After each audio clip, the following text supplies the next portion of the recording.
பெரியவா சரணம். பெரியவா வானொலியின் மாலை நிகழ்ச்சிகள் ஆரம்பமாகின்றன.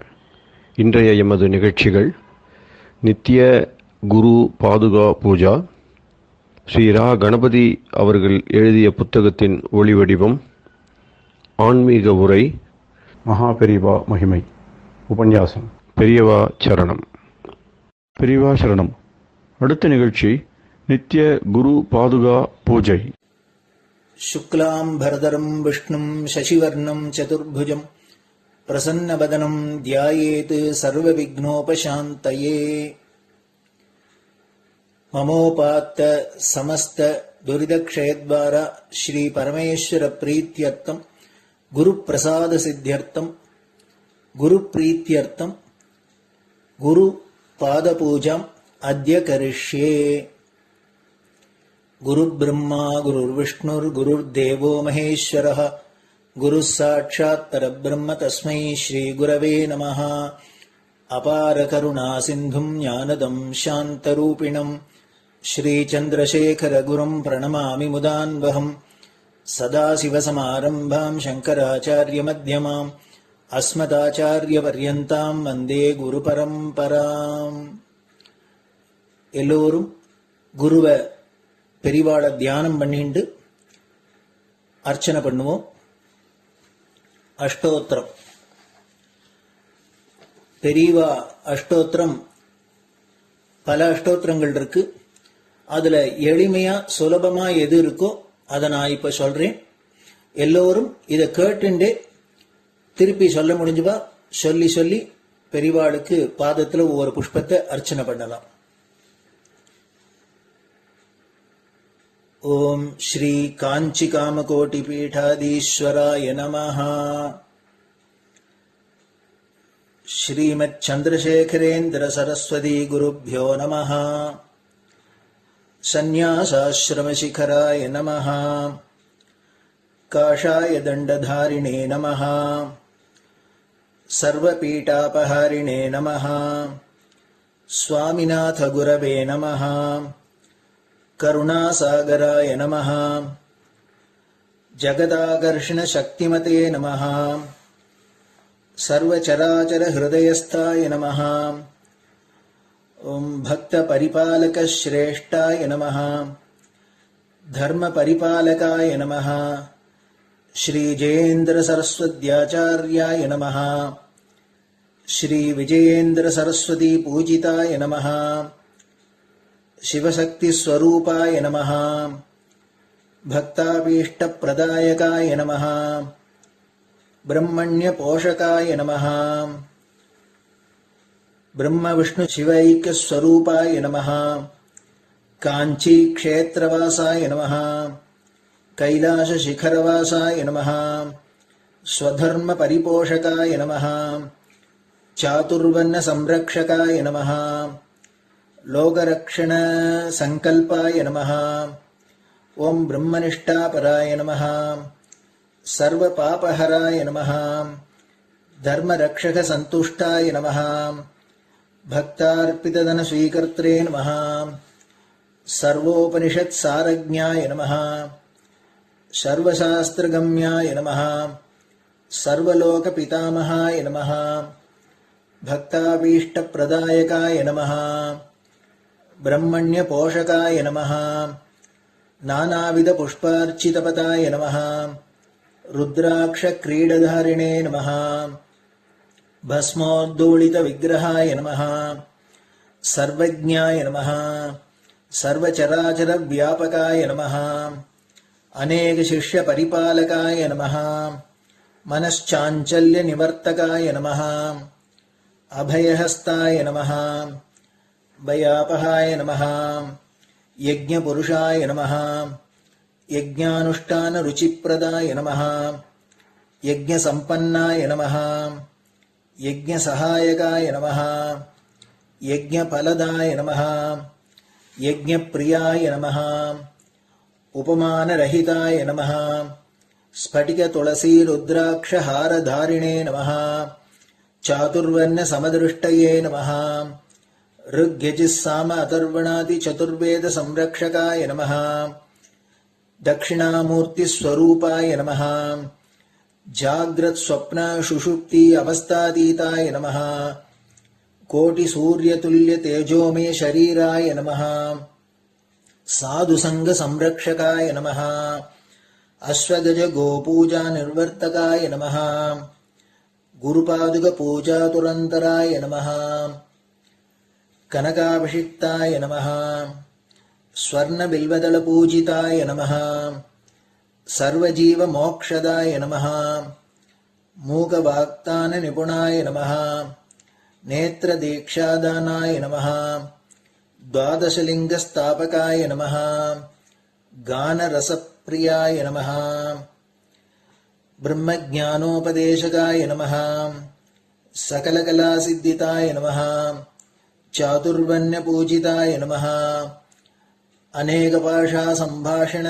कोविताय नमः अष्टसिद्धिप्रदायकाय नमः ओम श्री शारदामठसुस्थिताय नमः नित्यान्नदानसुप्रीताय नमः प्रार्थनामात्रसुलभाय नमः पादयात्राप्रियाय नमः नानाविधमतपण्डिताय नमः श्रुतिस्मृतिपुराणज्ञाय नमः देवयक्षकिन्नरकिंपुरुषपूज्याय नमः श्रवणानन्दकरकीर्तये नमः दर्शनानन्दाय नमः अद्वैतानन्दभरिताय नमः अव्याजकरुणामूर्तये नमः शैव वैष्णवादिमान्याय नमः श्रीशङ्कराचार्याय नमः दण्डकमण्डलोहस्ताय नमः वीणामृदङ्गसकलवाद्यनाथस्वरूपाय नमः रामकथारसिकाय नमः वेदवेदाङ्ग आगमादिसकलकलासतस्प्रवर्तकाय नमः हृदयगुहाशयाय नमः शतरुद्रीयवर्णितस्वरूपाय नमः केदारेश्वरनाथाय नमः अविद्यानाशकाय नमः निष्कामकर्मोपदेशकाय नमः लघुभक्तिमार्गोपदेशकाय नमः लिङ्गस्वरूपाय नमः सालग्रामसूक्ष्मस्वरूपाय नमः कालड्यां शङ्करकीर्तिस्तम्भनिर्माणकर्त्रे नमः जितेन्द्रियाय नमः शरणागतवत्सलाय नमः श्रीशैलशिखरवासाय नमः डमरुकनादविनोदाय नमः वृषभारूढाय नमः दुर्मदनाशकाय नमः आभिचारिकदोषहर्त्रे नमः मिताहाराय नमः मृत्युविमोचकशक्त्याय नमः श्रीचक्रार्चनतत्पराय नमः दासानुग्रहकारकाय नमः अनुराधानक्षत्रजाताय नमः सर्वलोकख्यातशीलाय नमः वेङ्कटेश्वरचरणपद्मषट्पदाय नमः श्री महात्रिपुरसुन्दरी समेत श्री चन्द्रमौलीश्वर पूजाप्रियाय नमः श्रीमच्चन्द्रशेखरेन्द्र सरस्वती सद्गुरु परब्रह्मणे नमः गुरुभ्यो नमः परमगुरुभ्यो नमः परमेष्टिगुरुभ्यो नमः परात्परगुरुभ्यो नमः गुरुपरम्पराभ्यां नमः गुरुपादुकाभ्यां नमो नमः. அடுத்தது ஊதுபத்தி இருந்தா அதை காமிச்சு தூபம், நெய் தீபம் இருந்தா காமிச்சு அதை நெய் தீபம் தீபம் காமிச்சுட்டு நைவேத்தியம் வெத்தலைப்பாக்கு பழம் இதுலேருந்து ஆரம்பிச்சு அவளுக்கு எது சௌரியமோ அதுபடி நைவேத்தியம் பண்ணலாம். அதுக்கு அடுத்தது கற்பூர ஹாரத்தி பண்ணி எல்லோரும் பிரதட்சிண நமஸ்காரம் பண்ணி பெரியவாள்கிட்ட பிரார்த்தனை பண்ணிண்டு எல்லோரும் க்ஷேமமா இருக்கணும், லோகம் பரம மங்களமா சௌக்கியமா இருக்கணும், எல்லோரும் வியாதி வெக்க இல்லாத ஆயுராரோக்கிய ஐஸ்வர்யத்தோட சாந்தம் அமைதியோட ஞான வைராக்கியத்தோட எல்லோரும் நல்லவர்களாயிருந்து நன்மையை அடையணும்னு பிரார்த்தனை பண்ணி இந்த பூஜையை தினம் செய்யலாம். குரு பிரம்மா குருர் விஷ்ணுர் குருர் தேவோ மகேஸ்வரः குரு சாட்சாத் பரபிரம்ம தஸ்மை ஸ்ரீ குரவே நமஹ. அபார கருணா சிந்தும் ஞானதம் சாந்தரூபிணம் ஸ்ரீ சந்திரசேகர குரும் பிரணமாமி முதான்வகம்.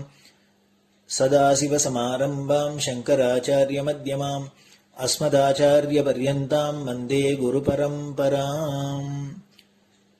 குரு பாத பூஜை நிறைவடைஞ்சது. பெரியவா சரணம். பெரியவா சரணம்.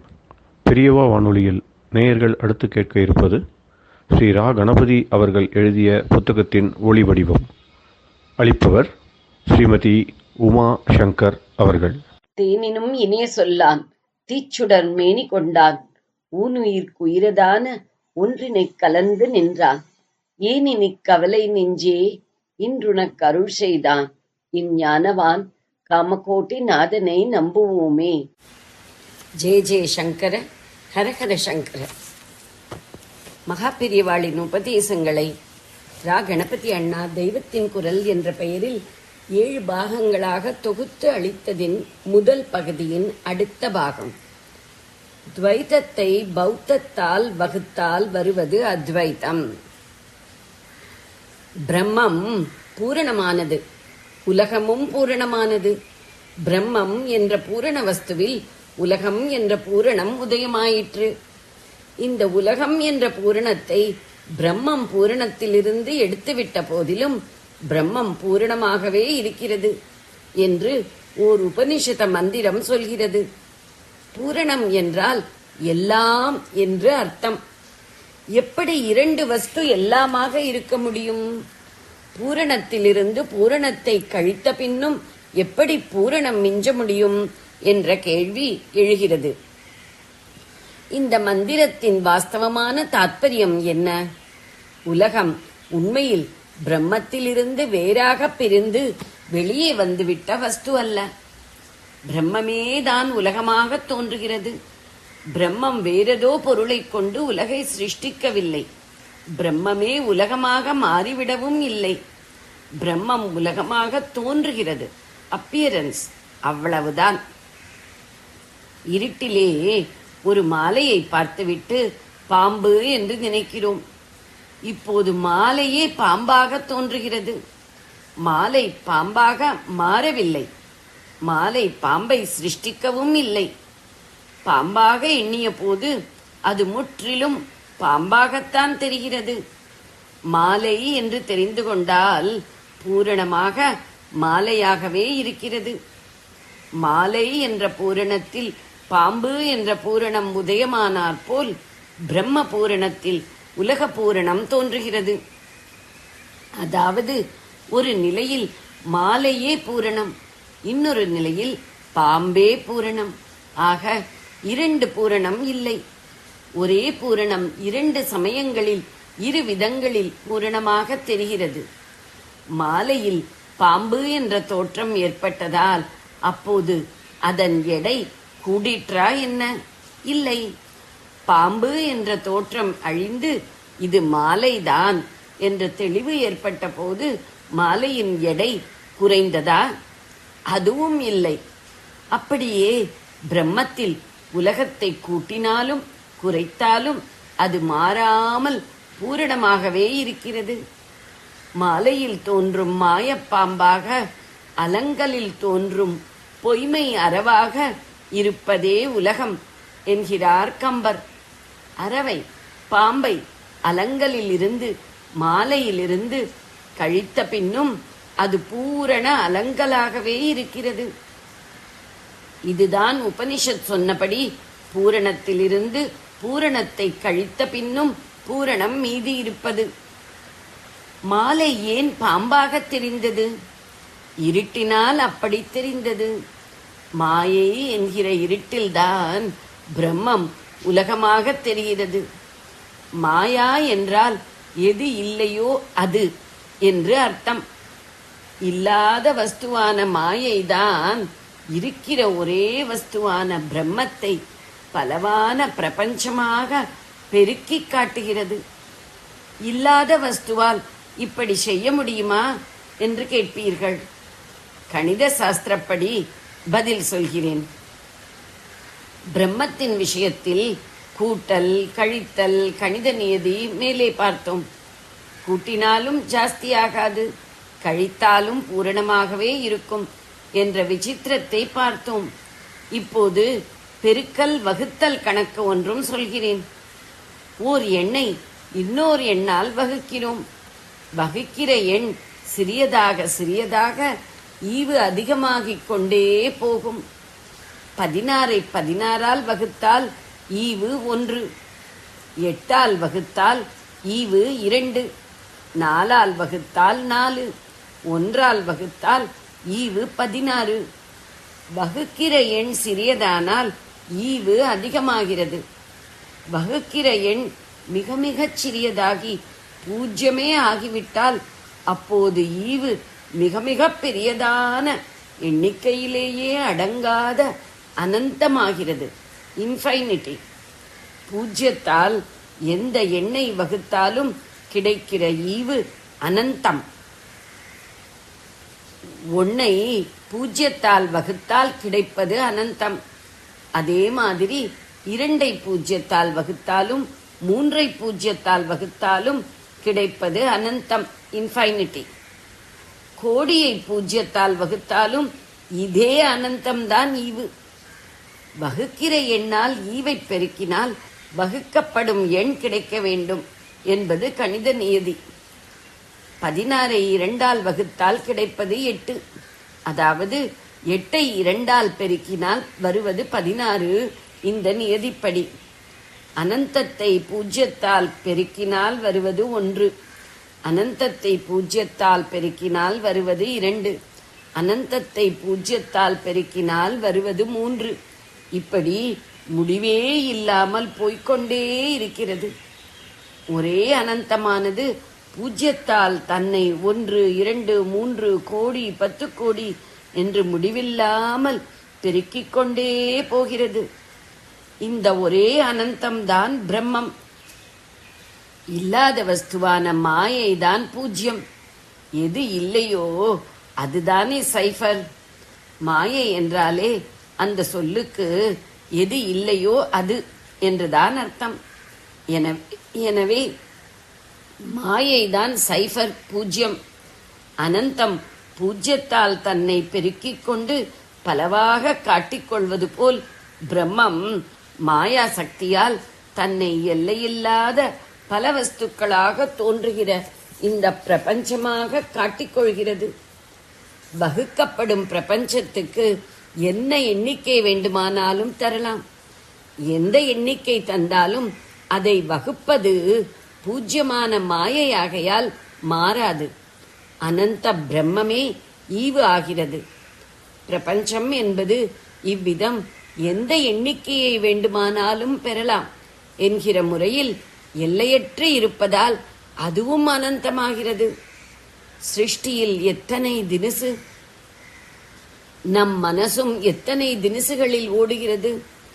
இவற்றிற்கு முடிவே இல்லை, அனந்தம்தான். முதலில் சொன்ன உபனிஷத் மந்திரத்தில் பிரம்மத்தை பூரணம் என்று சொன்னபோது அது மாறாத அனந்தம் என்றும், பிரபஞ்சத்தை பூரணம் என்கிற போது அது மாறிக்கொண்டே இருப்பதில் அனந்தம் என்றும் அர்த்தம் பண்ணிக்கொள்ளலாம். மாறிக்கொண்டே இருக்கிற வஸ்து சத்தியமாக இருக்க முடியாது. 1, 2, 3 கோடி 10 கோடி என்று அதற்கு நாம் மதிப்பு தந்தாலும் உண்மையில் அது அசத்தியம்தான், இல்லாத வஸ்துதான், அதாவது 0தான்.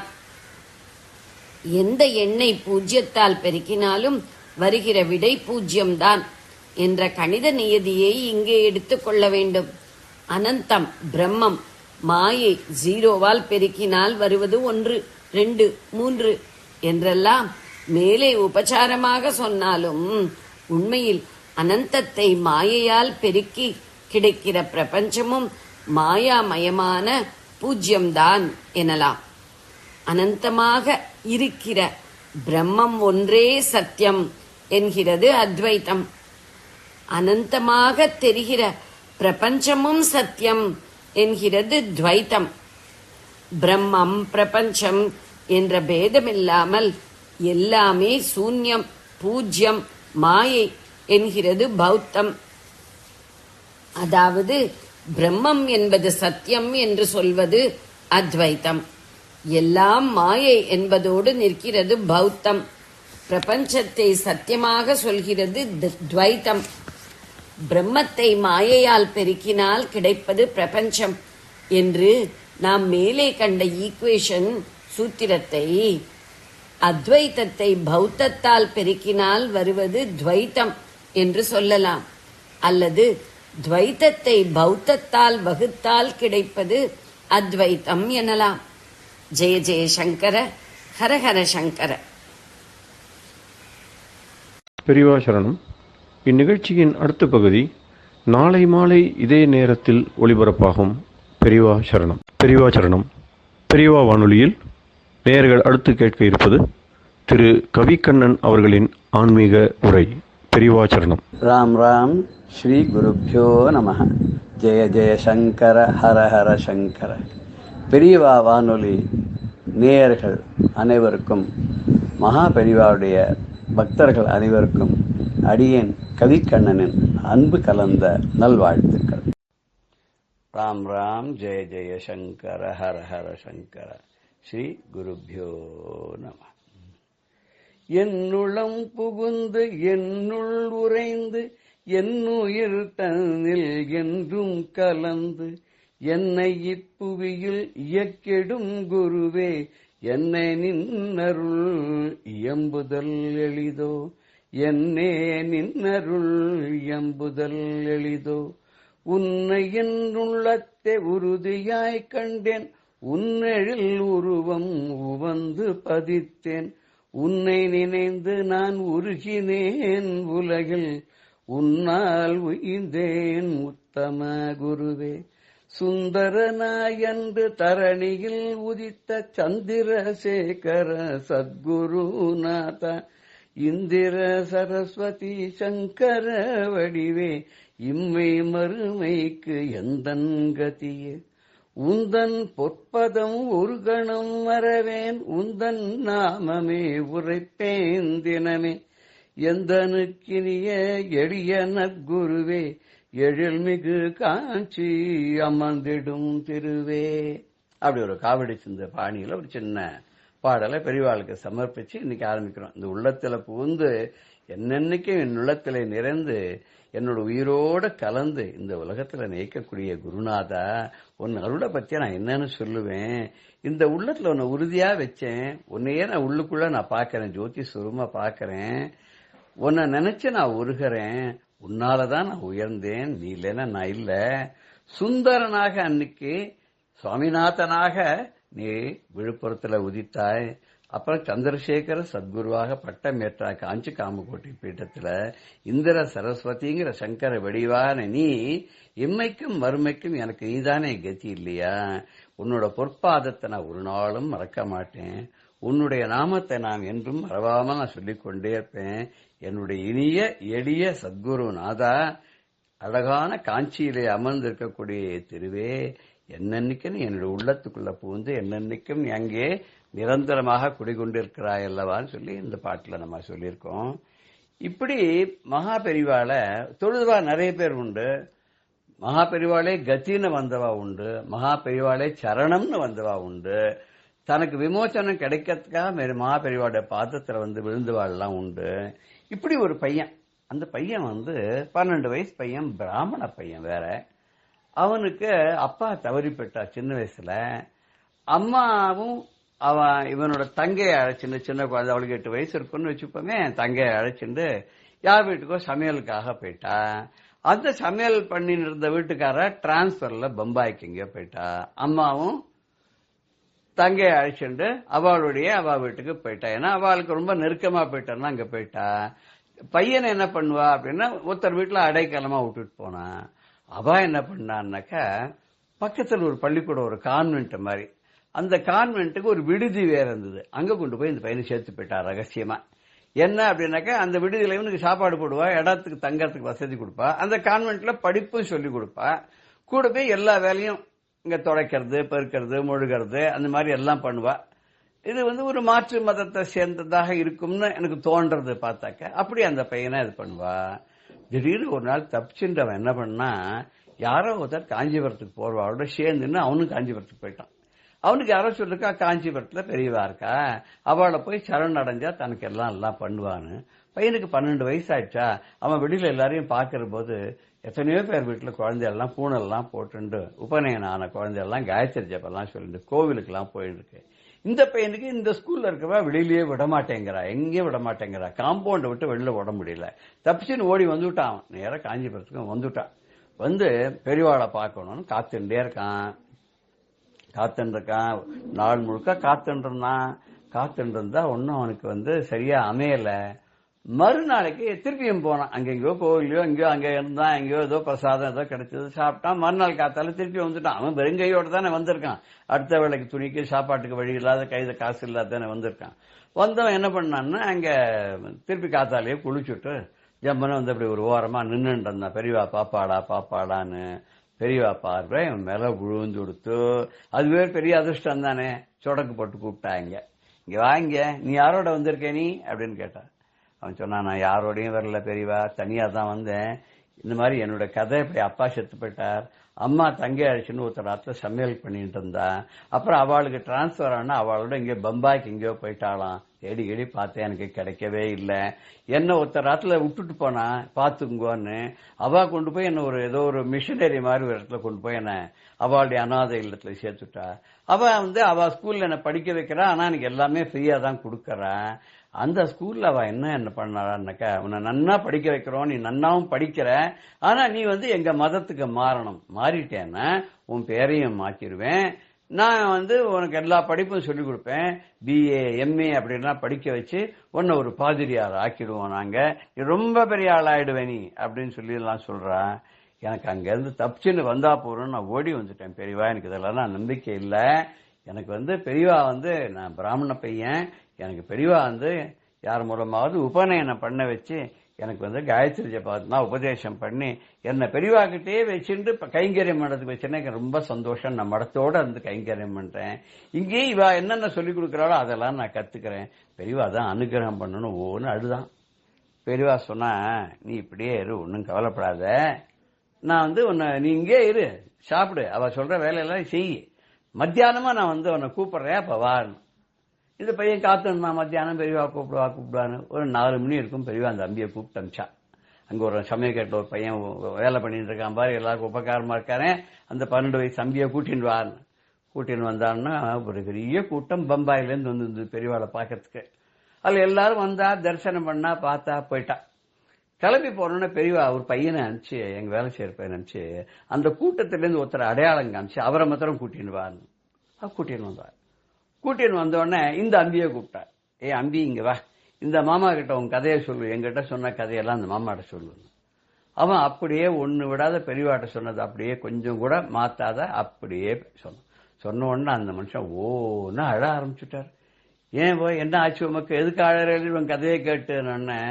ஐயோ, இந்த பையனோட அம்மா தான் எங்க வீட்டுல வேலை செஞ்சுட்டு இருந்தா, நாங்க தான் டிரான்ஸ்பர் ஆகி வெளியூருக்கு போனோம்னா அந்த அம்மாவையும் இவனோட தங்கையும் அழைச்சுன்னு போயிட்டோம்.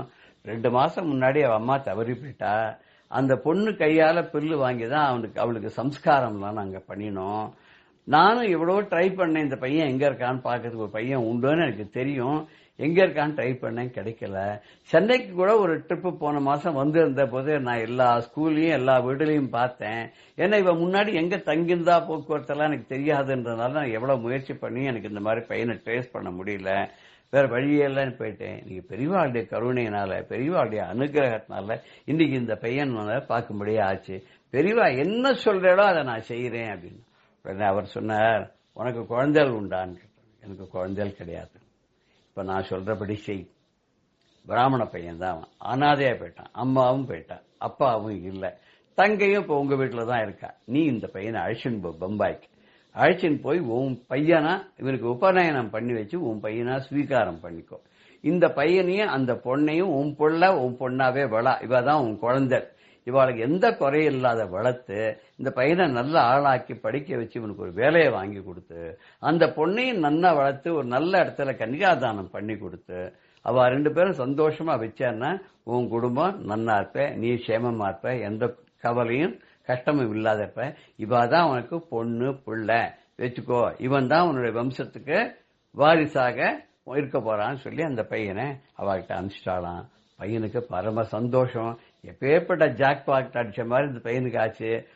என்ன பண்ணா, இவரை கூட்டின்னு போன அந்த பையனை அவர் அங்க கூட்டு போன என்ன பண்ண வச்சு அவ அம்மாவுக்கு சம்ஸ்காரங்கள்லாம் முறைப்படி பண்ண வச்சு அவனையும் படிக்க வச்சு வளர்த்து, அவன் தங்கையும் வளர்த்து, 2 பேரும் தன்னுடைய பொண்ணு பிள்ளையாவே வளர்த்து படிக்க வச்சு கல்யாணம் பண்ணி கொடுத்து வேலை வாங்கி கொடுத்து எல்லாம் பண்ணி ஓகோன்னு பண்ணா. பெரியவாளை சரணம்னு அடைஞ்சுட்டா நமக்கு என்ன வேணாலும் நடக்கும் வாழ்க்கையில. திடீர்னு நம்ம உச்சத்துக்கு போயிடுவோம் அப்படிங்கிறதுக்கு இது ஒரு பெரிய என்ன சொல்றது, இது நம்பினோர் கெடுவதில்லை, இது நான்மறை தீர்ப்புன்னு சொல்லுவா இல்லையா. அது மாதிரி நான்மறையினுடைய தீர்ப்பு பிரகாரம் பெரியவாளை நம்பிட்டா தீராத வியாதிகள் கூட தீர்ந்து போயிடும், கிடைக்காத வஸ்துக்கள்லாம் கிடைச்சிடும், இழந்த கௌரவம்லாம் திருப்பி வந்துடும். அப்படிதான் ஒரு பக்தைக்கு ஒரு தைராய்டு ப்ராப்ளம், இந்த தைராய்டுன்னு கழுத்துல எல்லாம் வீங்கி போயிடும். அதுக்கு இப்ப லேசர்ல எல்லாம் ஆபரேஷன் எல்லாம் பண்றா. முன்னாடி கயிற்றுல கத்தி வச்சுதான் அறுத்து அந்த தலை எடுத்து போட்டு திருப்பி பண்ணுவா. ரொம்ப ரிஸ்கானது. அது ரொம்ப குறைச்சலான டாக்டர்கள் தான் அந்த காலத்துல பண்ணுவா. இந்த அம்மாவும் ஒரு டாக்டர்கிட்ட போனா ஒரு அறுவை சிகிச்சை பண்ணணும்னு சொல்லிட்டா. அந்த அம்மாவுக்கு இஷ்டம் இல்ல. பெரியவா விட்ட வழி நம்ம போய் பார்க்கலான்னு பெரியவாளை போய் பார்த்தா. பெரியவாளை பார்த்தோன்னே பெரியவா ஒண்ணுமே சொல்லலையா. கொஞ்சம் விபூதியும் கொஞ்சம் வில்வ தளங்கள் தலையில வச்சுட்டு இருந்தாரோ இல்லையோ மாலை, வில்வ மாலை, அந்த மாலையை எடுத்து அப்படியே அதுல வில்வ தளத்தை கொடுத்து தினம் அந்த 3 இலையா இருக்கும், அந்த ஒரு தளம்னு பேர் அதுக்கு, அந்த தளத்தை எடுத்து தினம் ஒரு தளமா சாப்பிடு, எத்தனை நாள் முடியுமோ அத்தனை நாள் சாப்பிடு, இது தீர்ந்து போற வரைக்கும் சாப்பிடு அப்படின்னு கொடுத்தா. இந்த அம்மாவும் இந்த இலைய வில்வ இலைய தினம் அந்த விபூதியோட கலந்து தினம் சாப்பிட்டுட்டே வந்தா. ஒரு மாசம் கழிச்சு டாக்டர்கிட்ட போனா வீக்கெல்லாம் வச்சுட்டு அவர் டெஸ்ட் எல்லாம் பண்ணார். ஒன்னும் பண்ண வேண்டாமா, நீ ரொம்ப நன்னாயிட்ட, இது எந்த ஒரு மிரக்கல் நடந்ததுன்னு எனக்கு தெரியல, ரொம்ப நன்னாயிட்ட, நீ சௌக்கியமா சந்தோஷமா இருப்ப, இப்படியே இருமா, ஒன்னும் உனக்கு கவலை இல்லை, போயிட்டு வான்னு சொல்லி அனுப்பிச்சிட்டாராம். அதே மாதிரி இன்னொரு குடும்பத்தை சேர்ந்தவா கேரளால இருந்து அவ என்ன பண்ணா, பெரியவாளை பார்க்க வந்தா. பெரியவா அப்படி பேசிட்டே இருக்கும்போது உன் பேர் என்ன அப்படின்னு கேட்டா. இவ டேர்ன் வந்த போது தீர்த்தம்லாம் கொடுத்து, உன்னோட பேர் என்னன்னு. அவன் வைத்தியநாதன். வைத்தியநாதன், உங்க தாத்தா பேர் என்னன்னு. அவரும் வைத்தியநாதன். அவரோட தாத்தா பேர் அவரும் வைத்தியநாதன். உனக்கு என்ன குலதெய்வம் அதுதான் தெரியல பெரியவா. நானும் எல்லாரையும் கேட்டு பார்த்தேன், பெரியவா யாரும் சொல்லறதுக்கு தயாரா இல்லைன்னு. அப்ப பெரியவா சொன்னாலாம், உன் பேர் வைத்தியநாதன், உனக்கு தாத்தா பேர் வச்சிருக்க அதுவும் வைத்தியநாதன், அவருக்கு அவ தாத்தா பேர் வச்சிருக்க அதுவும் வைத்தியநாதன். ஏன் இப்படி வரிசையா வைத்தியநாதன் பேர் வச்சிருக்கா, வைத்தீஸ்வரன் கோவில் இருக்கக்கூடிய வைத்தியநாத சுவாமியோட பேர் வச்சிருக்கான்னு இதுல இருந்து தெரியுது. உனக்கு பூர்வீகம் எந்த ஊரு அப்படின்னு. சீர்காழி பக்கம்னு சொல்லுவா. நாங்க 3 தலைமுறை முன்னாடியே நாங்கெல்லாம் கேரளாக்கு போயிட்டோம், பாலக்காட்டு பக்கத்துக்கு போயிட்டோம்னு. இப்ப தெரியுதா சீர்காழி பக்கத்துல இருக்கிறது என்ன, சீர்காழி சிதம்பரம் அப்படின்னு பார்த்துட்டே வந்தீங்கன்னா வைத்தீஸ்வரன், அதுக்கப்புறம் மாயவரம் இல்லையா. அப்ப நீங்க எல்லாம் பூர்வீகமா வைத்தீஸ்வரன் கோயிலை சேர்ந்தவா தான். அதனாலதான் உங்களுக்கு தான் வைத்தியநாதன் பேர் வச்சிருக்கா.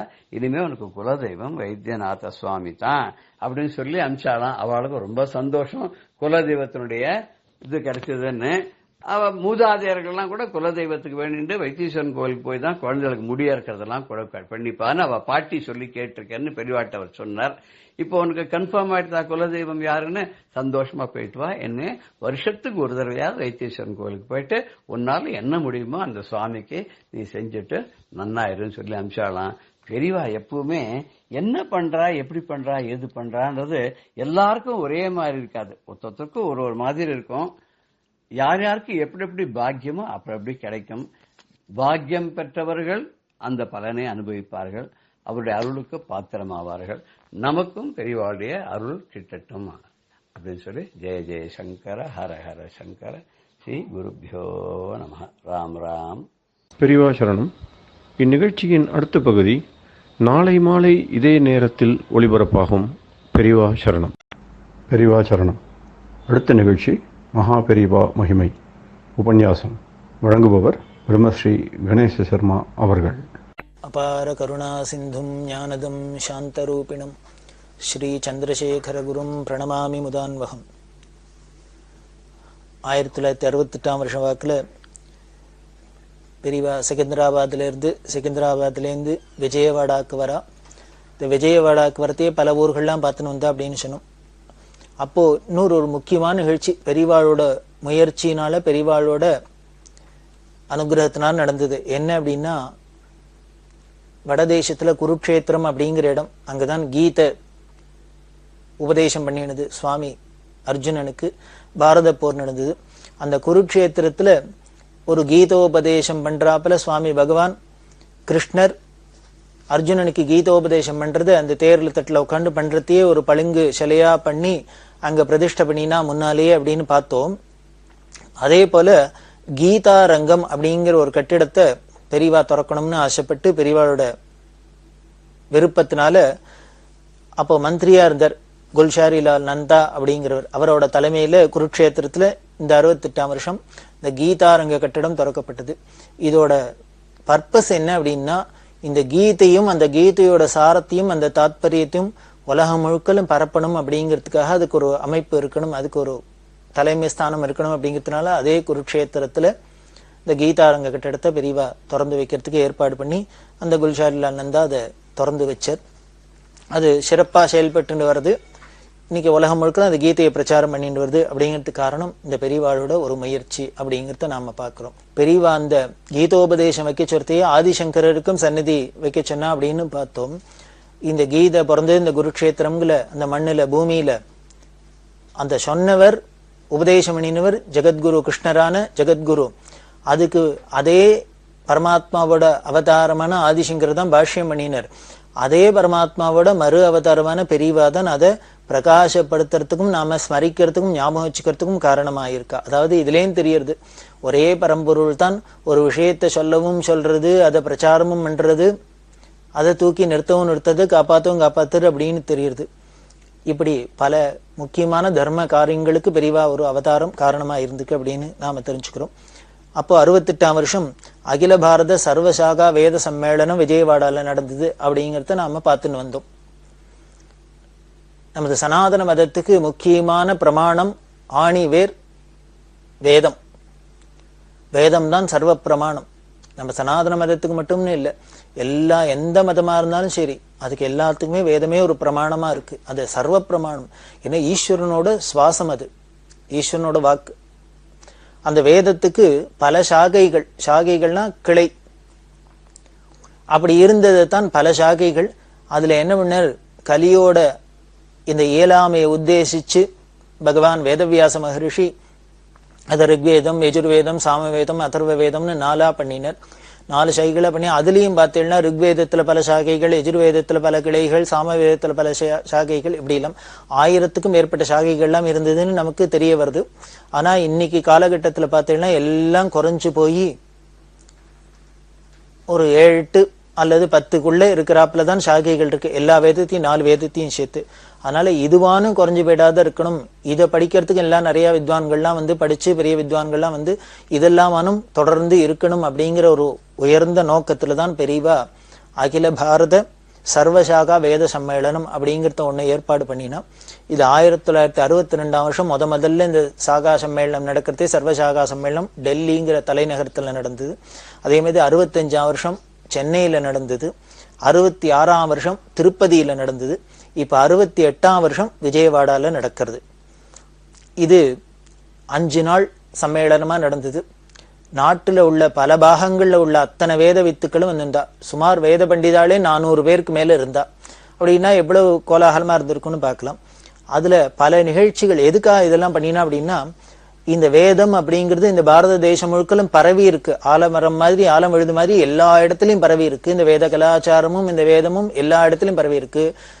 இது பல மாநிலங்களா இருக்கு. தமிழ்நாடுன்னு இருக்கு, கர்நாடகான்னு இருக்கு, ஆந்திரம்னு இருக்கு, மத்திய பிரதேசம், உத்தரப்பிரதேசம், மகாராஷ்டிரம், இப்படி பல பாகங்களா இருக்கு. இந்த பல பாகங்களையும் அந்த வேதம் எல்லாம் இருக்கா. அந்த வேத அத்தியனம் என்ன பண்டிட்ஸ் எல்லாம் இருக்கா, படிச்சவாள் எல்லாம் இருக்கா.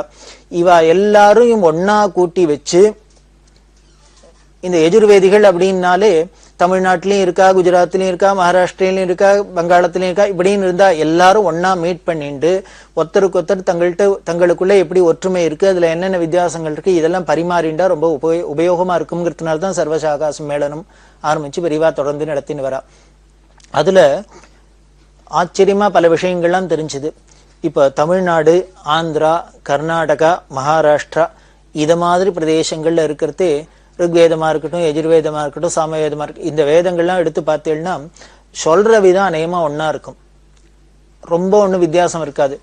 ஆந்திராக்காரா சொல்றாப்லேயே தான் தமிழ்நாட்டுக்காரா சொல்லுவா, தமிழ்நாட்டுக்காரா சொல்றாப்லேயே தான் ஒரு பஞ்சாதி எடுத்துட்டா, ஒரு ருக்கு எடுத்துட்டா, வேத மந்திரத்தை எடுத்துட்டா இவாள்லாம் சொல்வா. இப்படி தமிழ்நாடு, ஆந்திரா, கர்நாடகா, மகாராஷ்டிரா இது மாதிரி இந்த பிரதேசத்துல இந்த கிழக்கு திக்கா இருக்கிறவாள்லாம் ஒரு தினசா சொல்றா. அதே மாதிரி குஜராத்ல, மத்திய பிரதேசத்துல, உத்தரப்பிரதேசத்துல, ஒரிசால இது மாதிரிலாம் இருக்காளோ இல்லையோ, அங்க இருக்கிற பண்டிதாளுக்குள்ள சில வித்தியாசங்கள் இருக்கு. இப்பவுமே நாம பார்க்கலாம். எந்த ஒரு மந்திரங்களை எடுத்துனாலும் தமிழ்நாட்டிலேயே இங்க தென் திசையில சொல்றதுக்கும் வட திசையில இருக்கிறவா சொல்றதுக்கும் கொஞ்சம் வித்தியாசம் இருக்கும். அவ கொஞ்சம் சங்கீதம் மாதிரி பாட்டு மாதிரிலாம் அந்த எழுத்தெல்லாம் சொல்லுவா. ஆனா இங்க ரொம்ப சுத்தமா, சர்வ சுத்தமா அப்படியே கறந்தவாள் கறந்தபடி இருக்கும். அது ஒரு சிறப்பு தமிழ்நாட்டுக்கு. இதெல்லாம் எல்லாரும் தெரிஞ்சுக்கணும், இதுல உள்ளதெல்லாம் சரி பண்ணிக்கணும், அதெல்லாம் புரிஞ்சுக்கணுங்கிறதுக்காக தான் பெரியவா அந்த சம்மேளனத்தெல்லாம் வச்சா.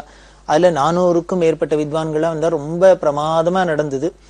இதுக்கு இந்த செலவெல்லாம் யாரு ஒத்துண்டா அப்படின்னா, இதை ஏற்பாடு பண்ணினது VRNT வேதரட்ச நிதி ட்ரஸ்ட் அப்படின்னு ஒண்ணும். அதுல அண்ணாதுரையங்கர் முதலான பெரிய கைங்கரி சிரோமணிகள்லாம் இருந்தா. அவளோட முயற்சினால இது ரொம்ப சிறப்பா நடந்தது. இதுக்கு உண்டான செலவெல்லாம் ஆந்திர பிரதேச அரசாங்கம், அதே மாதிரி காஞ்சி காமகோடி பீட ஸ்ரீமடம் இவா 2 பேரும் பகிர மீதி இருக்கிறத பக்தாள்லாம் சேர்ந்துன்னு காணிக்கையா பண்ணினா. இப்படி ஆந்திர பிரதேச அரசாங்கம், காஞ்சி காமகோடி பீடம், மக்களோட கான்ட்ரிபியூஷன் இது 3மா சேர்ந்துன்னு இந்த சர்வசாகா சம்மேளனம் ரொம்ப சிறப்பா நடக்கிறதுக்கு காரணமா இருந்தது. ஆந்திர பிரதேச அரசாங்கம், காஞ்சி காமகோடி பீடம், மக்களோட கான்ட்ரிபியூஷன் இது 3மா சேர்ந்துன்னு இந்த சர்வசாகா சம்மேளனம் ரொம்ப சிறப்பா நடக்கிறதுக்கு காரணமா இருந்தது. அதுல முக்கியமான ஒரு நிகழ்ச்சி என்ன அப்படின்னா, இந்த சாகா சம்மேளனம் நடந்த இந்த சமயத்துல நமக்கு கீழ் திசையில ஒரு நாடு, கிழக்கு பக்கத்துல கீழ் திசை நாடுகள்ல ஒண்ணு தாய்லாந்து அப்படிங்கிற ஒண்ணு. அந்த தாய்லாந்து பௌத்த மதத்தை சேர்ந்தது. அந்த தாய்லாந்துல உள்ள அரசாங்கத்துல அபிஷியல் மதம் என்னன்னா பௌத்த மதம். அந்த பௌத்த மதமா இருந்தா கூட அரசாங்கம் அந்த ராஜாக்கு ஒரு ராஜகுரு இருந்தார். அவர் பேர் வாமதேவ முனி அப்படின்னு பேரு. அந்த ராஜகுரு ஒரு பௌத்தர் துறவி, அவர் வாமதேவ முனி அப்படின்னு பேரு. அவர் இந்தியாவுக்கு வரதா இருந்தது. அதனால பெரியவா என்ன பண்ணினா, இந்த சர்வசாகா சம்மேளனம் நடக்கிற விஜயவாடாக்கு வரணும்னு அவருக்கு விசேஷ அழைப்பு அனுப்பிச்சிருந்தா. இதை ஏத்துண்டு அந்த அரசாங்கமே பேங்காக்ல இருந்து இந்த ராஜகுருவை அனுப்ப வாமதேவ முனி இந்த இந்தியாவுக்கு வந்துட்டு இந்தியால பல இடங்களுக்கும் போயிட்டு இந்த விஜயவாடாக்கு வந்தார். அதுல 13ஆம் தேதி 14ஆம் தேதி 2 நாளைக்கு அந்த அக்டோபர் மாசம் 68ஆம் தேதி இந்த சர்வசாகா சம்மேளனம் நடக்கிறதே அதுல வந்து கலந்துண்டர் இந்த வாமதேவ முனி. இப்படி 400க்கும் மேற்பட்ட வித்வான்களும் அவளோட வேத கோஷங்களும் இந்த பாரம்பரியமும் அதுல உள்ள கலை நிகழ்ச்சிகளும் அதுல உள்ள உபன்யாசம் இதெல்லாம் கேட்டா ரொம்ப பிரமிச்சு போனார். அப்படியே பெரியவாள்கிட்ட வந்து ரொம்ப சந்தோஷப்பட்டு ஆச்சரியப்பட்டு சொன்னார். அதே மாதிரி டெய்லி இந்த இருந்த 2 நாளும் பல சந்தர்ப்பங்கள்ல பெரியவாளையும் புதுப்பிரிவா ஜெயேந்திர சரஸ்வாமிகளையும் பல முறை சந்திச்சு பல விஷயங்கள்லாம் கருத்தெல்லாம் பரிமாறிட்டார். அதுல பல விஷயங்கள் அவர் சொன்னது ரொம்ப இன்ட்ரெஸ்டிங்கா ஆச்சரியமா இருந்தது. அவர் சொன்னார், எங்களுக்கு அபிஷியலா எங்க நாட்டுல மதம் பௌத்த மதமா இருந்தா கூட எங்களுக்கு கலாச்சார ரீதியா பார்த்தா ஹிந்து கலாச்சாரம் தான் அங்க ரொம்ப இருக்கும். எங்க நாட்டு ஜனங்கள்லாம் தீபாவளி கொண்டாடுறா, சங்கராந்தி கொண்டாடுறா, நாக பூஜை பண்றா, இதெல்லாம் பண்ணிட்டு இருக்கா. அதே மாதிரி புத்தருக்கு பெரிய பெரிய கோவில்லாம் கட்டியிருந்தா கூட அந்த புத்தர் கோவில்லயே பார்த்தேன்னா பக்கத்திலேயே பிள்ளையாருக்கு, விஷ்ணுவுக்கு, சிவனுக்கு இவாளுக்கெல்லாம் சந்நிதி உண்டு. அங்க கோவில்ல பூஜையெல்லாம் நடக்கிறது பார்த்தா மணிக்கணக்கா நடக்கும். மினிமம் 3 மணி நேரமானு நடக்கும். இப்படி எல்லாம் பூஜைகள்லாம் நடக்கும். இது நம்ம தமிழ்நாட்டுல இன்னும் பாரத தேசத்துல எப்படி எல்லாம் இருக்கோ இதே மாதிரியே தான் அங்கேயும் இருக்கு அப்படின்னு கலாச்சார ரீதியா 2த்துக்கும் ஒன்னும் பெரிய வித்தியாசமே இல்லை, ஒன்னாதான் இருக்கு. ஆனா என்னமோ மதம் தான் மாறினாப்புல இருக்கு அப்படின்லாம் அவர் சொல்ல, அப்புறம் அதை சொல்லிட்டு அந்த வாமதேவ முனி இன்னொன்னு சொன்னார். இதுக்கு காரணமும் இருக்கு. அப்படி இருந்தா கூட பௌத்த மதம்னு சொன்னா கூட புத்தரே ஒரு இந்து குடும்பத்துல பிறந்தவர் தானே, அவருக்கு அப்புறம் தானே ஒரு பௌத்த மதம்னே ஒண்ணு வந்திருக்கு. அதனால அவரும் ஹிந்துவா தானே இருந்திருக்கார்.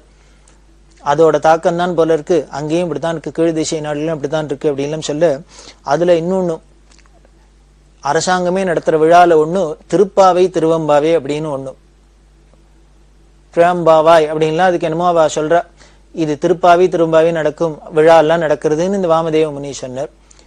பின்னால நாட்டிய மேதையான பத்மா சுப்பிரமணியத்தை போய் பெரியவா இதெல்லாம் பார்த்துட்டு இதெல்லாம் ரிசர்ச் பண்ணிட்டு வர சொல்றா. அங்க கூட எப்படி இருந்து திருப்பாவி திரும்பாவெல்லாம் நடக்கிறது. எப்போ நடக்கிறது அப்படின்னா, நமக்கு இங்க பார்த்தாக்க எப்படி நடக்கிறதோ நவராத்திரி உற்சவம் எல்லாம் நடக்கிறதோ அது மாதிரி அங்கேயும் நடக்கிறது. அதுல ராம் சீதா அப்படின்னு ஒரு நிகழ்ச்சி நடக்கிறது அங்க. அதுல பார்த்தா ராமர் சீதை மாதிரி 2 பேர் அலங்காரம் பண்ணி வச்சு, 2 பேருக்கு அலங்காரம் பண்ணி ஒரு பெரிய ஊஞ்சல் போட்டு அந்த ஊஞ்சலை உட்காத்தி வச்சு அவளை ஆட்டின்னு பாடிக்கிட்டு எல்லாம் என்னெல்லாமோ பண்றா. இந்த ராமாயணத்தோட தாக்கமும் இருக்கு. ராமர் சீதை முதலான தெய்வங்களை வழிபடுறது, அவளுக்கு உண்டான விழாக்களை கொண்டாடுறது, இதெல்லாம் அங்கேயும் இருக்கு. அப்படிலாம் கொண்டு பின்னால ரிசர்ச் பண்ணிட்டு இந்த பத்மா சுப்பிரமணியம் வாழலாம் அவ அண்ணா வாழலாம் சொல்றா பெரியவாள்கிட்ட. இதுக்கெல்லாம் காரணமா இருந்தது பெரியவாளோட ஊக்கம் தான். அங்க போய் பாரு இங்க போய் பாரு இதெல்லாம் இருக்கு அப்படின்னு. அது மாதிரி டான்ஸ்லயும் அவ சிவா டான்ஸ்ன்னு ஒண்ணு ஆடுறா. அதுல எப்படி ஒரு ட்ரைபல்ஸ், அந்த ட்ரைபல்ஸ் எல்லாம் எப்படி ஆடுறா அப்படிங்கறதே பார்த்தா, கையில ஒரு சூலத்தை வச்சுட்டு நெத்தியில 3வது கண்ணை வரைஞ்சுட்டு இருக்கா. பரமேஸ்வரனுக்கு தான் திரிநேத்திரம் அப்படின்னு சொல்றோம். நம்ம புராண இதிகாசங்களை நம்ம சொல்ற நம்பிக்கையெல்லாம் எந்த அளவுக்கு வேரூன்றி இருக்கு, கடல் கடந்து தேசங்கள்லாமோ அப்படின்னு தெரியறது. அதனால்தான் தெய்வத்தின் குரல் சொல்லிட்டு உலகம் தழுவிய மதம் அப்படின்னு சொல்றா பெரியவா. இந்த அமெரிக்கால ஏதோ கலிபோர்னியாங்கிறது கபிலர் இருக்கிற இடம் ஆரண்யம் அப்படின்னு பெரியவா ஏதோ சொல்றா, ஒரு குயுக்தியா சொல்றா அப்படின்னு ஒரு புத்தி சாதுரியத்தினால சொல்றா அப்படின்னு நினைச்சுட்டு இருக்கும். ஆனா பாத்தீங்கன்னா கல்வெட்டுல ரிசர்ச் எல்லாம் பாத்தீங்கன்னா ஆப்பிரிக்கா அப்படின்னு சொல்றோம். அந்த ஆப்பிரிக்க நாட்டுல காட்டுக்குள்ள பாத்தீங்கன்னா ஒரு வெர்ஜின் ஃபாரஸ்ட்னு இருக்கு. அந்த காட்டுக்குள்ள ஒரு கல்வெட்டு எல்லாம் கிடைச்சிருக்கு. அதுல யூபா இன்ஸ்கிரிப்ஷன் அப்படின்னு பேரு. அதுல பாத்தீங்கன்னா ஒரு ராஜா யாகம் பண்றதுக்கு உண்டான தடயங்கள்லாம் கிடைச்சிருக்கு. அது யூபம் அப்படின்னா யூபஸ்தம்பம் அப்படின்னு யாகசாலையில வச்சிருப்பா. அதனாலே இதுக்கு யூபா இன்ஸ்கிரிப்ஷன் அப்படின்னு எல்லாம் பேர் வச்சிருக்கா இந்த கல்வெட்டு ஆராய்ச்சி துறையில.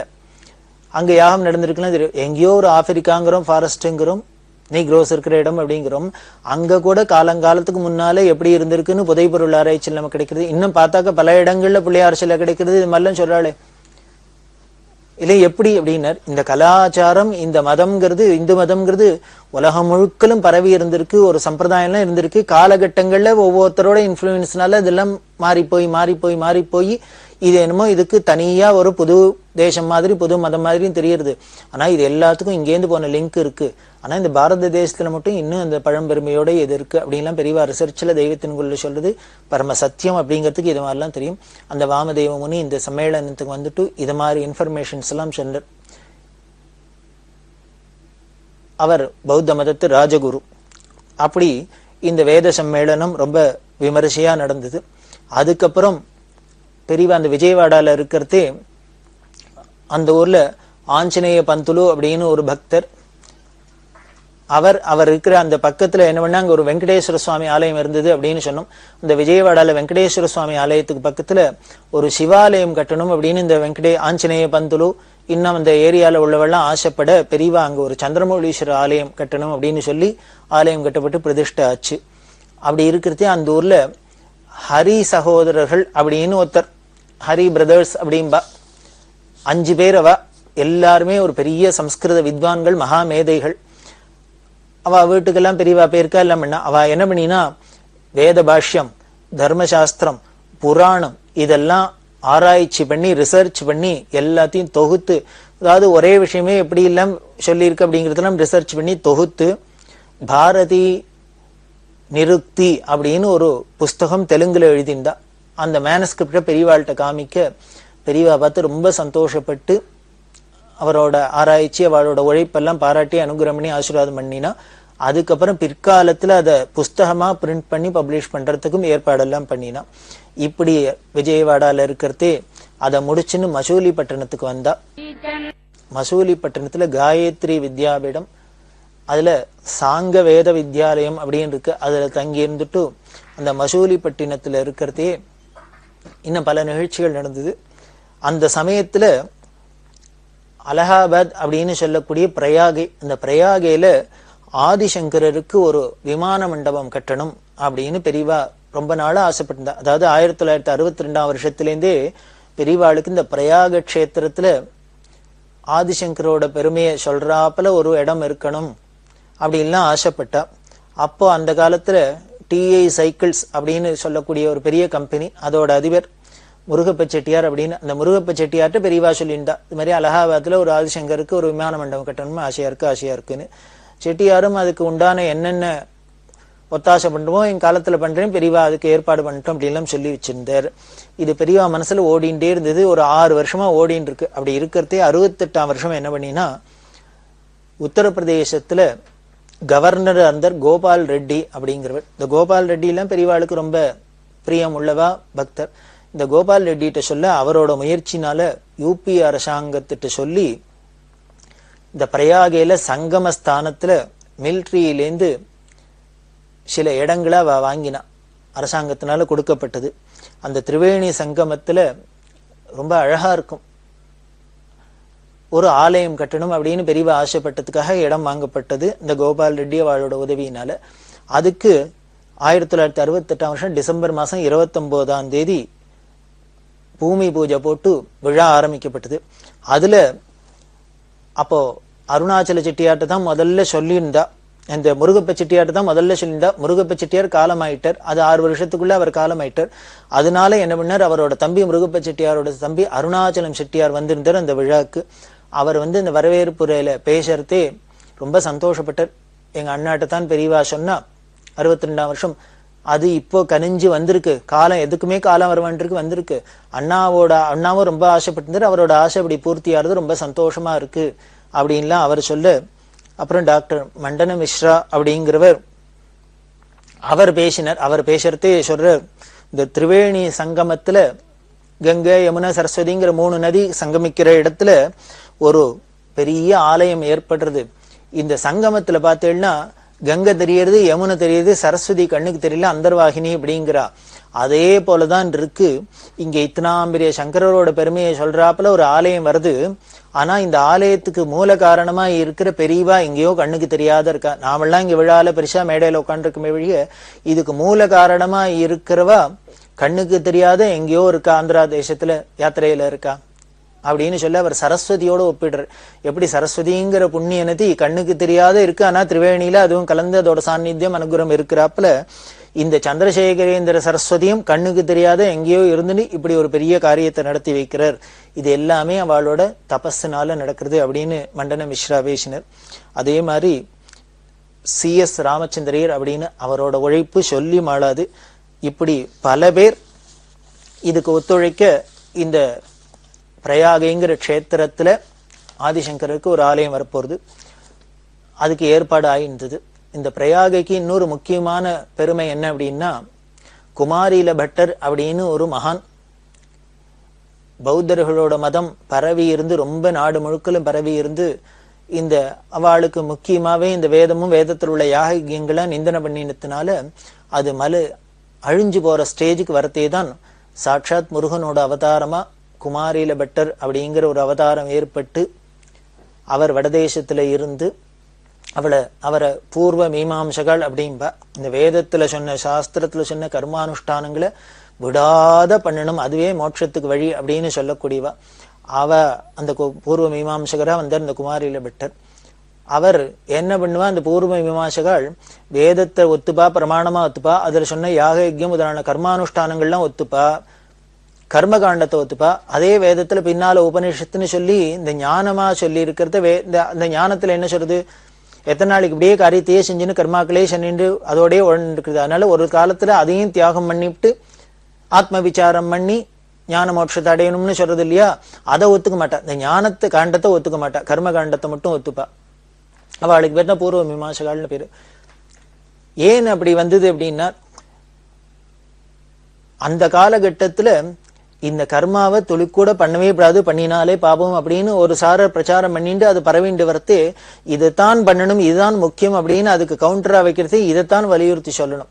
அதுல போய் டைவெர்ட் பண்ணிடக்கூடாது, கர்மம் ஞானம் அப்படிலாம் டைவெர்ட் பண்ணிடக்கூடாது அப்படிங்கிறதுனாலேயே இந்த பூர்வ மீமாம்சகள் இந்த கர்மாலேயே ரொம்ப வலியுறுத்தி சொல்லியிருந்தா. அப்படி இருக்கிறவர் தான் இந்த குமாரில பட்டர் அப்படிங்கிறவர். பெரிய மகான், எல்லா அனுஷ்டானங்களையும் பண்ணினவர். அவரோட சிஷ்யர் தான் பிற்காலத்துல மண்டன மிஸ்ரர் அப்படின்னு இருந்து ஆதிசங்கர பகவத் பாதாளால ஆட்கொள்ளப்பட்டு சுரேஸ்வராச்சாரியர் அப்படின்னு வந்தவர். இந்த மண்டன மிஸ்ரரோட குரு குமாரில பட்டர்.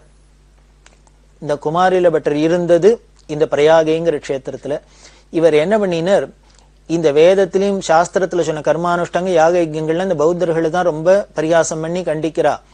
அதனால இவாளுக்கு திருப்பி எதிர்பிரச்சாரம் பண்ணணுங்கிறதுக்காக அவா மதத்துல என்னென்னலாம் சொல்லியிருக்கு அதை தெரிஞ்சுட்டு நாம கிரிட்டிசைஸ் பண்ணணுங்கிறதுக்காக இவர் பௌத்தர் மாதிரி வேஷம் போட்டுன்னு இந்த புத்த விகாரத்துல இருந்து அவள்கிட்ட பாடம்லாம் கத்துண்டு அந்த மதத்து கோட்பாடெல்லாம் கத்துண்டு அப்புறம் பிற்காலத்துல இவர் வந்து அதை கண்டனம் பண்ணினார். அவ சொல்றதெல்லாம் தப்பு, எப்படி என்னங்கிறது ரொம்ப அதை டீட்டெயில கண்டனம் பண்ணுங்கிறதுக்காக இவருக்கு பிற்காலத்துல தோணித்து, நம்ம என்னதான் இருந்தாலும் ஒரு பொய் வேஷம் போட்டுண்டு பொய் சொல்லிண்டு பௌத்தன்னு சொல்லிட்டு அவள்கிட்ட போய் சொல்லிட்டோம், அவள்கிட்ட வித்தையை கத்துருக்கோம், அதனால பொய் சொன்னதுனால குரு துரோகம் அது பண்ணிட்டோம், இதுக்கு பிராயஷ்சித்தம் பண்ணிக்கணும் அப்படின்ட்டு வேற என்ன பண்ணினார். இவாதான் கர்ம மார்க்கத்துல ரொம்ப கெட்டிக்காராளாச்சு. இந்த சரீரத்தினால பண்ணின பாவத்துக்கு சரீரத்தை சித்திரவதைப்படுத்தி நாம அதுக்கு தண்டனை கொடுக்கறதுதான் முக்கியமான பிராயச்சித்தம்னு சொல்லி துஷாக்னி பிரவேசம் அப்படின்னு சொல்லி உமிக்கற்காவை மூட்டிண்டு அதுக்குள்ள தன்னை வச்சுண்டு உள்ளுக்குள்ள சுத்தீவர உமிக்கற்காயை மூட்டிண்டு நெருப்பு வச்சுன்றது. அப்படியே கொஞ்சம் கொஞ்சமா தான் இந்த உமியில நெருப்பு பிடிச்சுட்டே வரும். அது வர வர வரவ ஸ்லோவா உடம்ப கருகி கருகி கருகி ஜீவன் போகும். அது மாதிரி இருந்த சமயத்துல தான் ஆதிசங்கர பகவத்பாதாள் வந்து இந்த குமாரில பட்டரோட வாதம் பண்ணி அவருக்கு தெளிவை கொடுத்து வேதத்துல சொன்ன ஞான மார்க்கமும் சத்தியம் அதுதான் அல்டிமேட் அப்படின்லாம் சொல்ல அந்த குமாரில பட்டரை ஆட்கொண்ட இடம் அவர் துஷாக்னி பிரவேசம் பண்ணி எந்த இடத்துல கொண்ட குமாரில பட்டரும் ஆதிசங்கரை சந்திச்சாலோ அந்த இடம் தான் பிரயாகையில இன்னைக்கு பெரியவா பார்த்து பெரிய விமான மண்டபமா கட்டி சங்கர மண்டபமா கட்டிருக்க ஆலயம். அப்பேற்பட்ட அந்த பிரயாகையில திரிவேணி சங்கமத்துல எப்படி ஒரு அற்புதமான ஆலயம் வந்திருக்கு, அதுல இன்னும் என்னென்ன அதிசயங்கள்லாம் இருக்கு, அது எப்படி எல்லாம் வந்தது அப்படிங்கிற விவரங்களை நாம தொடர்ந்து பார்க்க போறோம். ரொம்ப ரசமான நிகழ்ச்சிகள்லாம் அதுல இருக்கு, அதை நாம தொடர்ந்து பார்க்கலாம். பெரியவா சரணம். இந்நிகழ்ச்சியின் அடுத்த பகுதி நாளை மாலை இதே நேரத்தில் ஒளிபரப்பாகும். பெரியவா சரணம். பெரியவா சரணம். அடுத்த நிகழ்ச்சி திருவாசக இன்னிசை. வழங்குபவர் ஸ்ரீ சத்குருநாத தேசிகர் அவர்கள். பெரியவா சரணம். திருச்சிற்றம்பலம். திருவெம்பாவை. ஆதியும் அந்தமும் இல்லா, ஆதியும் அந்தமும் இல்லா அரும்பெரும் ஜோதியை யாம் பாட கேட்டேயும் வாட்டடங்கள் மாதேவளருதியோ,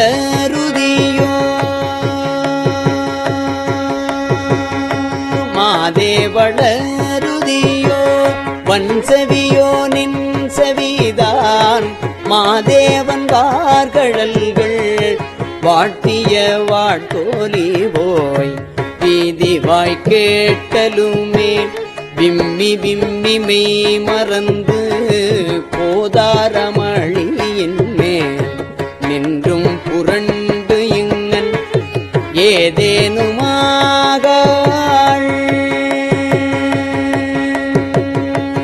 ஏதேனுமாகாள் கிடந்தாள் என்னே என்னே இதே என் தோழி பரிசேலொரியம் பாவாய்.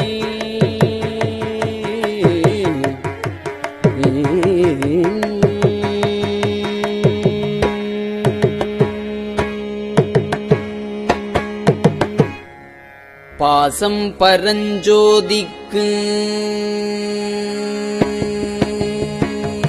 பாசம் பரஞ்சோதிக்கு என்பாயிரா பகல் நாம், பாசம் பரஞ்சோதிக்கு என்பாயிரா பகல் நாம் பேசும்போது எப்போது இப்போதரமளிக்கே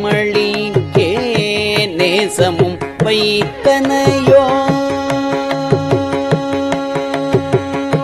நேசமும் வைத்தனையோ நேரிழையாய் நேரிழையே, நேசமும் வைத்தனையோ நேரிழையாய் நேரிழையே சீசி இவையும், சீசி இவையும் சிலவோ விளையாடி, சீசி இவையும் சிலவோ விளையாடி ஏசும் இடம் ஈதோ பேசும் இடம் ஈதோ விண்ணோர்கள் ஏத்துதற்கு கூசுமலர் பாதம் தந்தருள வந்தருளும் தேசன் சிவலோகன்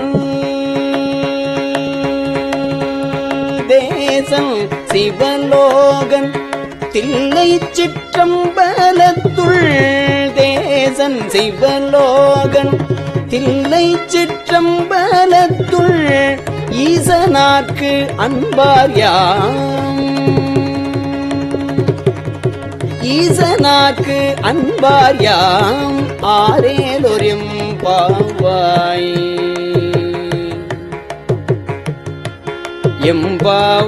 எம்பாவாய்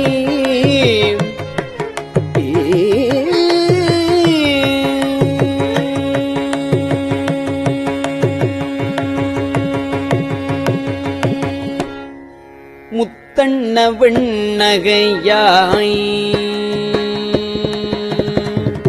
முத்தன்ன வெண்ணகையாய் முன்வந்து எதிர் எழுந்து என் அத்தன் ஆனந்தன் அமுதன் என்றள்ளூரி தித்திக்க பேசுவாய் வந்து உன் கடை திறவாய் பத்துடையீர் ஈசன் பழடியே பாங்குடையே புத்தடியோம் புன்னை தீர்த்து ஆட்கொண்டார் பொல்லாதோ எத்தோனின் அன்புடைமை எல்லோம் அறியோமோ சித்தம் அழகியார் பாடாரோ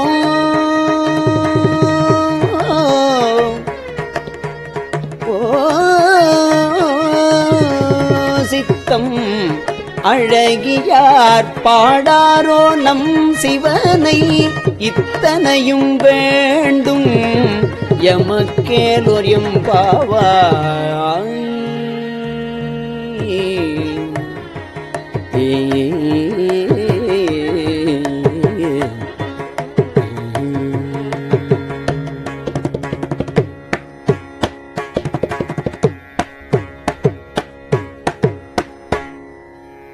உன்னித்தில நகையாய் இன்னம் புலந்தென்றோ உன்னித்தில நகையாய் இன்னம் புலர்ந்தென்றோ வண்ணக்கிளி மொழியார் எல்லாரும் வந்தாரோ உன்னித்தில நகையாய் இன்னம் புலர்ந்தென்றோ வண்ணக்கிளி மொழியார் எல்லாரும் வந்தாரோ எண்ணிக்கொடு உள்ளவா சொல்லுகோம் அவ்வளவும்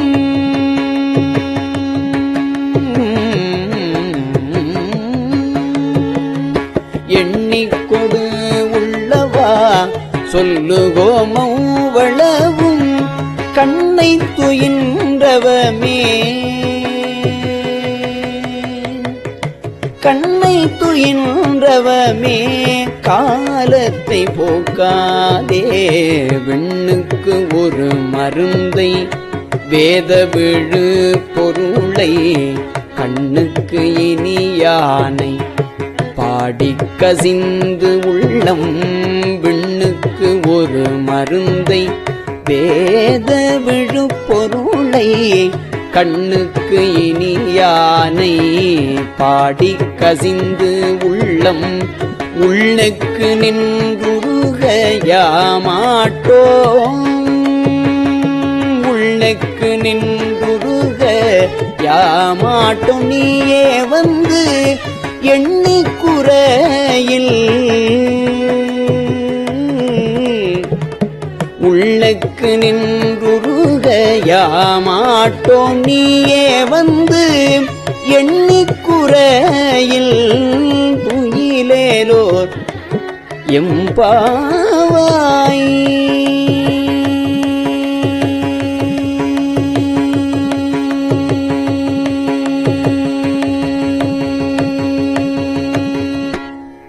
மாலரியா நான் முகனும் காணாமலையினை மாலறிய நான் முகனும் காணாமலையினை நாம் போலறிவோம் என்று உள்ள பொக்கங்களே பேசும் பாலூரு தேன்வாய்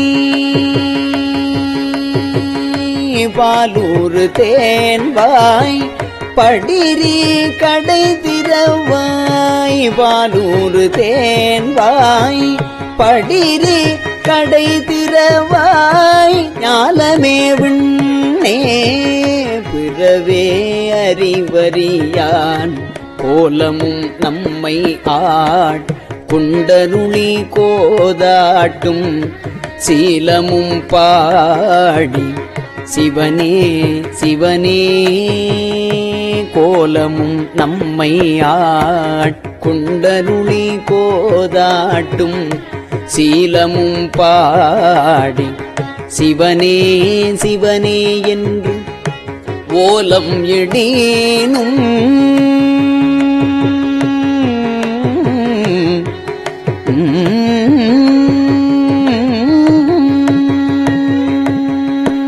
ஓலம் எடீனும் உணராய் உணராய்கால் ஏலக்குழலி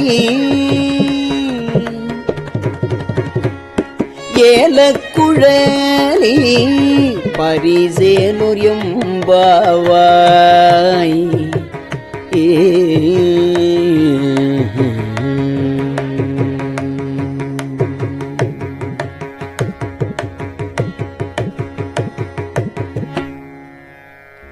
மானே நீ நன்னலை நாளை வந்துங்களை மானே நீ நன்னலை நாளை வந்து உங்களை நானே எழுப்புவன் என்றலும் நாணாமே போன திசை பகராய்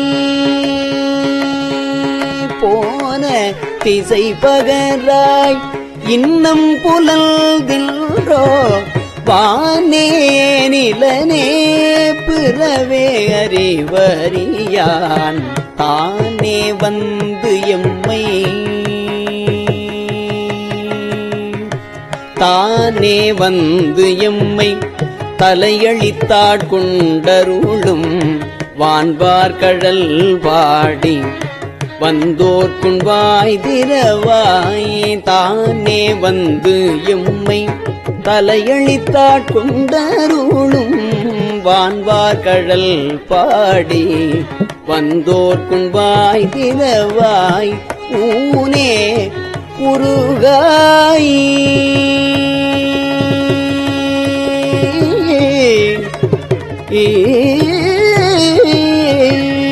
ஊனே உருகாய் உனக்கே உறும் எமக்கும் ஊனே உருகாய் உனக்கே உறும் எமக்கும் ஏனோர்க்கும் தம் கோனை ஏனோர்க்கும் தம் கோனை பாடேலுரியம் பாவாய்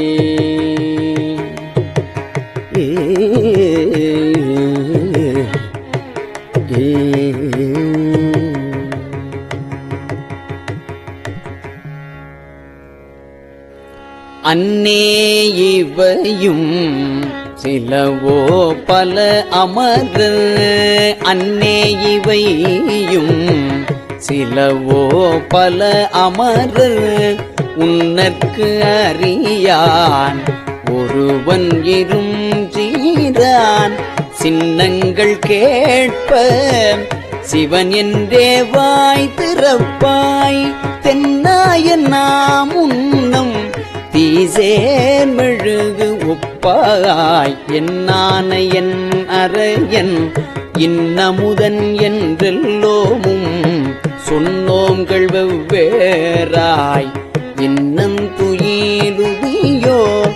வன்னெஞ்ச பேதையர் போல் வாழா கிடத்தியால்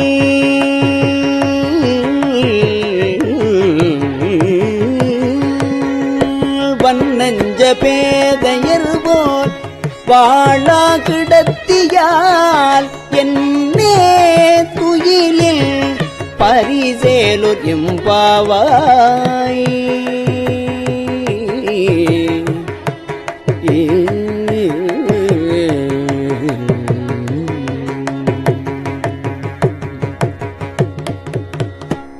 கோழி சிலம்ப சிலம்பும் குறுகு எங்கும் கோழி சிலம்ப சிலம்பும் குறுகு எங்கும் ஏழில் இயம்ப இயம்பும் வெண் சங்கெங்கும் கேழில் பரஞ்சோதி கேழில் பரஞ்சோதி கேழில் பரங்கருணை கேழில் விழுப்பொருள்கள் பாடினோம். கேழில் பரஞ்சோதி கேழில் பரங்கருணை கேழில் விழுப்பொருள்கள் பாடினோம். கேட்டிலையோ வாழியீதென்ன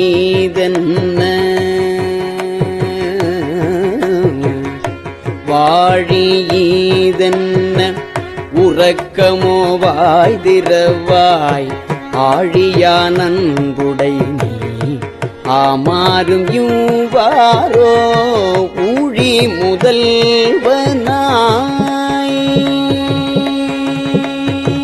ஊழி முதல்வனாய் நின்ற ஒருவனை ஊழி முதல்வனாய் நின்ற ஒருவனை ஏழை பங்காளனையே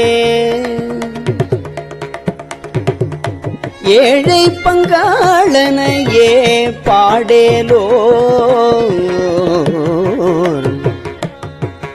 எம்பாவாய்.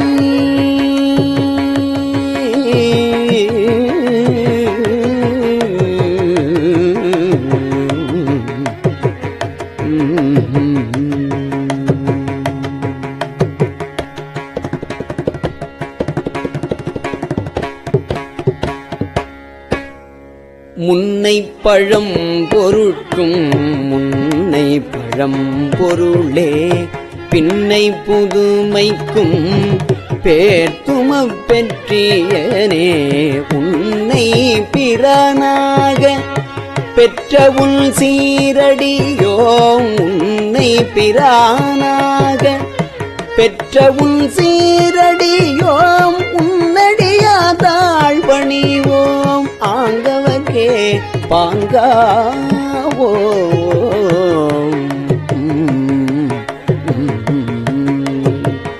அன்னவரே எங்கணவர் ஆவார் அன்னவரே எங்கணவர் ஆவார் அவர் உகந்து சொன்ன பரிசே தொழும்பாய் பணி செய்வோம் இன்ன வகையே.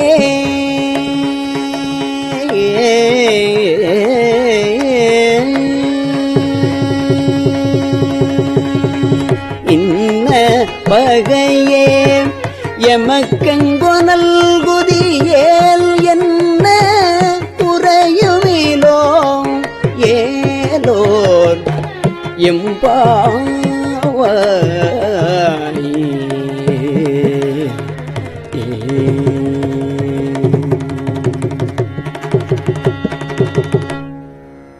பாதாளம் ஏழினும் கீழ்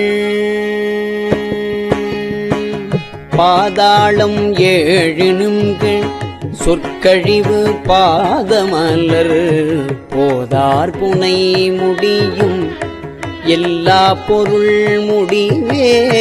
பாதாளம் ஏழினும் கீழ் சொற்கழிவு பாதமலர் போதார் புனை முடியும் எல்லா பொருள் முடிவே. பேதை ஒருவால் பேதை ஒருவால் திருமேனி ஒன்றல்லல் வேத முதல் விண்ணோரும் மண்ணும் துதித்தாலும் ஓத உலவா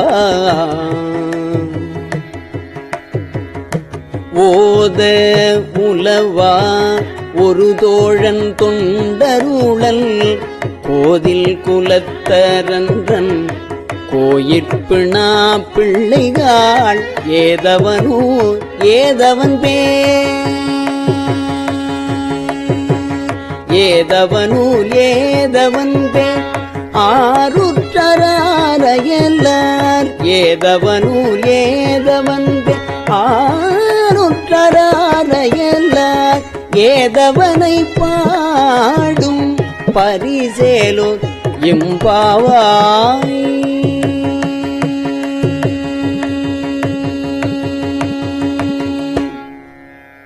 திருச்சிற்றம்பலம்.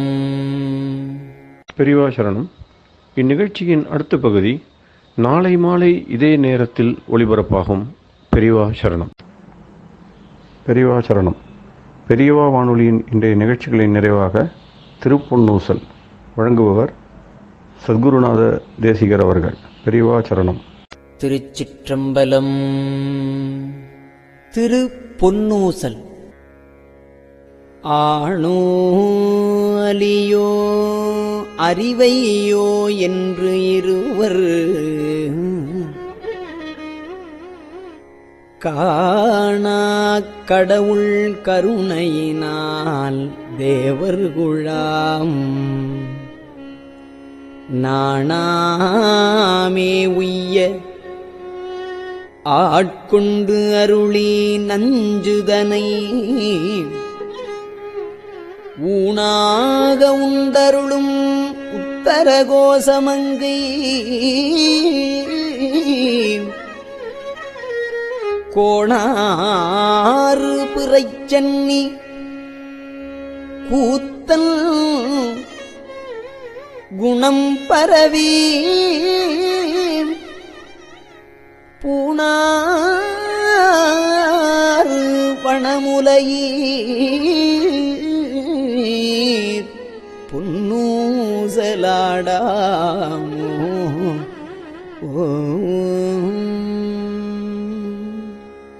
திருச்சிற்றம்பலம்.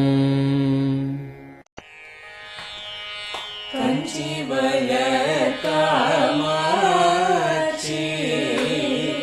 தன் குழந்தாய் சங்கரரே. கஞ்சிவய காமாட்சி தன் குழந்தாய் சங்கரரே. குரு சந்திரசேகரரே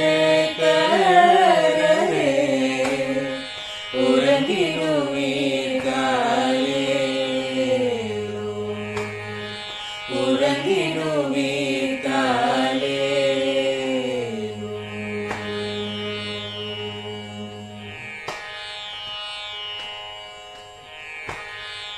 ஆதிகுரு சங்கரராய் அன்றொரு நாள் வந்தவரே. 68 பீட்டபதி காலேலோ. ஏழுலகும் பூப்பவரே காப்பவரே கடப்பவரே எல்லோர்க்கும் அருள்பவரே உறங்கிடுவீர்களேலோ.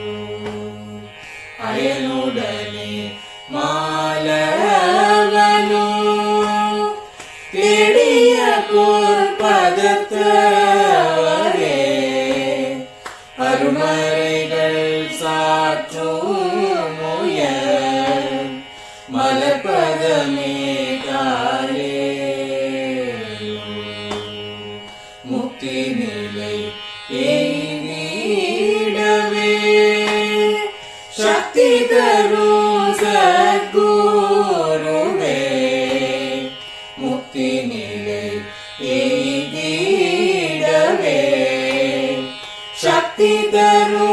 சத்குருவே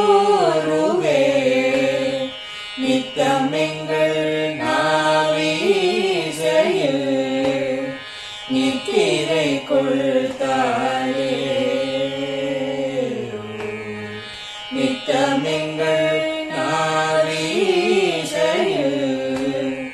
நித்திரை கொள்தாளே நித்தமெங்கள் நாவீசையில்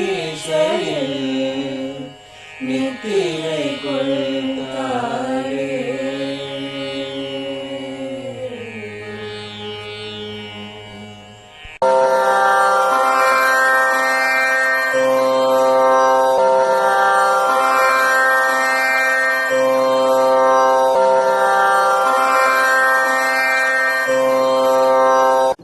பெரியவா சரணம். பெரியவா வானொலியின் மாலை நிகழ்ச்சிகள் இத்துடன் நிறைவடைகின்றன. எமது அடுத்த ஒளிபரப்பு நாளை காலை இந்திய நேரப்படி 6 மணிக்கு துவங்கும். பெரியவா சரணம்.